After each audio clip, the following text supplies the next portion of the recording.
Perang melawan Iran adalah perang untuk menyebarkan kekafiran dan ateisme di kawasan Timur Tengah, dan apa yang dilakukan Iran adalah tindakan membela diri. Mufti Besar Libya, Sheikh Al-Sadiq Al-Garyani, mendukung hak Iran untuk menyerang pangkalan militer barat di negara-negara Arab. لأن هذه حرب توسعية يهودية لنشر الكفر والإلحاد والديانة الإبراهيمية لتعم المنطقة، والآن صاروا يجرون إليها الدول العربية دول الخليج.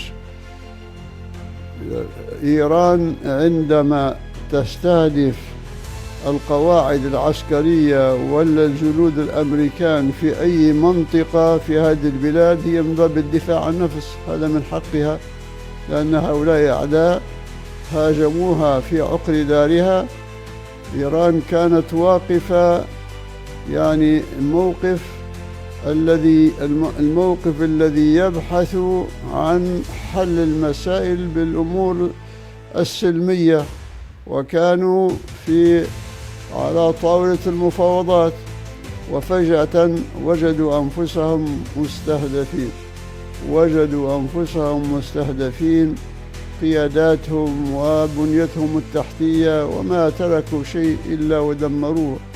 آلاف الطلعات الجوية من اليهود ومن الأمريكان، وما تركوا وسيلة للتدمير في هذه الأيام الأربعة إلا وفعلوه.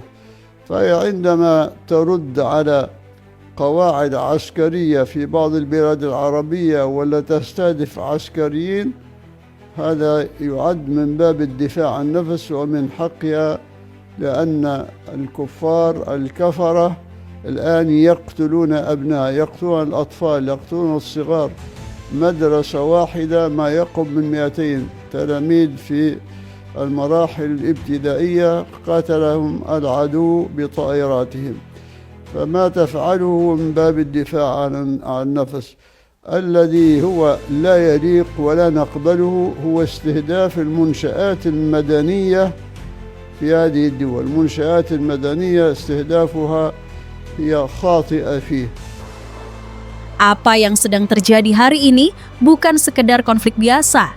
Ini adalah salah satu perang terbesar yang digerakkan oleh kekuatan Zionis untuk menyebarkan kekufuran, ilhad, dan memaksakan proyek yang mereka sebut sebagai agama Ibrahim demi mengamankan dominasi mereka di kawasan. Untuk mencapai tujuan itu, mereka berusaha menarik dan menekan negara-negara Arab serta negeri-negeri Muslim agar ikut berada dalam orbit kepentingan mereka.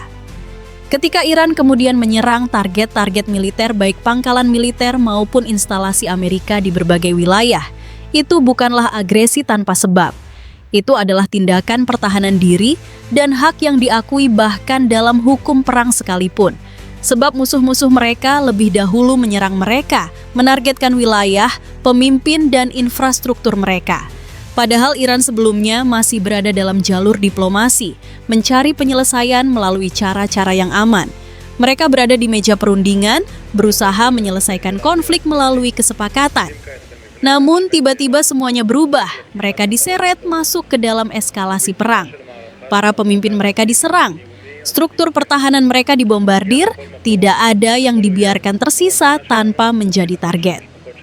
Ratusan pesawat tempur Amerika dan Israel dikerahkan. Segala cara digunakan untuk menghancurkan mereka. Serangan udara, rudal presisi, dan operasi militer besar-besaran. Maka, ketika Iran kemudian menyerang kapal-kapal militer atau pangkalan militer yang terlibat dalam agresi itu adalah sebagai tindakan mempertahankan diri. Hak sebuah bangsa untuk melawan agresi.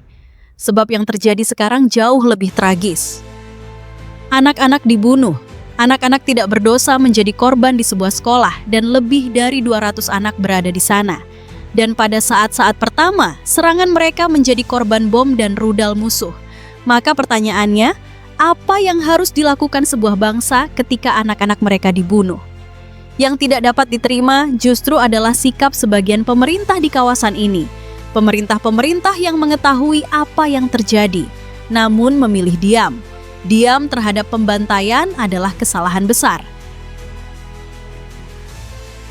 Mufti Agung Suriah Syekh Usamah Al-Rifai mengatakan, Saudara-saudara kita tercinta di Hamas menerima bantuan dari dan terlibat dengan Iran, dan saya sepenuhnya memaafkan mereka. أخواننا وأحبابنا في حماس وبعض الأخوة الفلسطينيين وبعض من جهات أخرى سوريين ولا غير سوريين انجرفوا مع إيران، انجرفوا ويعني أصبحوا يعدونها يعني هي المرجع الأعلى من الناحية الإسلامية.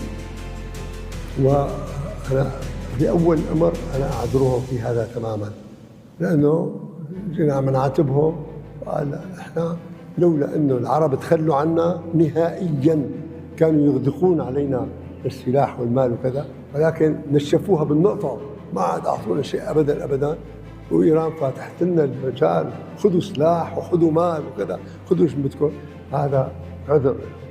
Kami pergi dan berbicara dengan mereka dan mereka mengatakan kepada kami bahwa orang-orang Arab telah mencekik kami dan Iran adalah satu-satunya yang memberi kami uang dan senjata. Saudara-saudara kami di Hamas dan juga saudara-saudara kami di Palestina, serta sebagian saudara lainnya baik di Suriah maupun di tempat lain pernah mencoba mencari dukungan dari berbagai pihak. Mereka mencoba mendekati banyak negara, berharap ada yang mau membantu perjuangan mereka. Namun kenyataannya tidak seperti yang diharapkan. Bagi sebagian orang, hubungan mereka dengan Iran dianggap sebagai sesuatu yang besar dalam konteks perjuangan Islam. Pertama-tama, izinkan saya menyampaikan permintaan maaf jika penjelasan ini terasa keras. Tetapi kenyataannya, banyak pihak yang menilai kami dengan cara yang salah. Jika bukan karena situasi itu, negara-negara Arab sebenarnya bisa saja membantu kami. Mereka memiliki kekuatan baik dari sisi senjata maupun dari sisi kekayaan. Namun, bantuan itu tidak pernah benar-benar datang. Sebaliknya, mereka justru menolak membantu dan tidak memberikan apapun kepada kami. Sementara itu, Iran justru membuka pintunya. Mereka memberikan dukungan baik dalam bentuk senjata maupun bantuan finansial. Mereka menerima kami apa adanya dengan segala keterbatasan yang kami miliki. Dan itulah sebabnya hubungan itu terjalin.